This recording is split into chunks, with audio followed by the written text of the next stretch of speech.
Hello viewers, in today's session we are going to discuss one important problem from Dirac delta function, right? So here we have to evaluate this integral in which the second derivative of delta function is involved, right? So here the integral is from minus infinity to infinity dx cosine of 2x, then the second derivative of delta function, that is delta of x minus pi.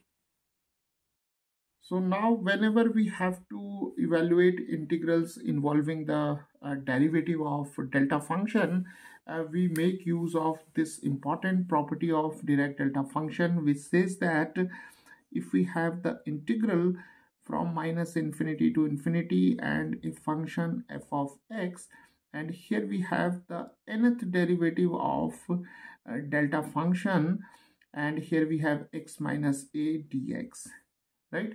So if we have an integral of this type in which we have a function f of x and the nth derivative of delta function, then the value of this integral is given by minus 1 raised to n, where n is the order of the derivative, and here the value of the derivative, that is nth derivative of f, evaluated at this point a, right? So we are going to use this property of Dirac delta function to evaluate this integral. So now let us first take this integral as I. Now let us rearrange the terms first. So we have minus infinity to infinity, then we can write cos of 2x, and then we have the second derivative of delta function, that is delta of x minus pi, and then we have here dx. Now we can also write it as minus infinity to infinity cos 2x, and then because this operator is the second order derivative, so we can now write delta double prime, and we have x minus pi dx, right? So now our integral, it reads as this integral, that is minus infinity to infinity cosine 2x delta double prime x minus pi dx. So now let us compare this integral with this one, right? So we have here minus infinity to infinity f of x, and then delta n, this is the order of the derivative, x minus a, and here we have dx, right?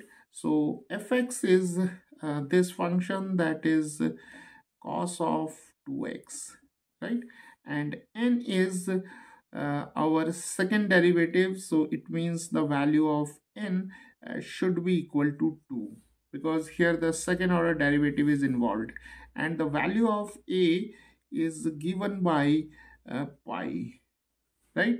So now the value of this integral should be equal to a minus 1, that is the value of this integral is equal to minus 1 raised to n, n is 2, and then we have here f of 2, and the value of a is pi, right? So this 2 denotes the second derivative of f.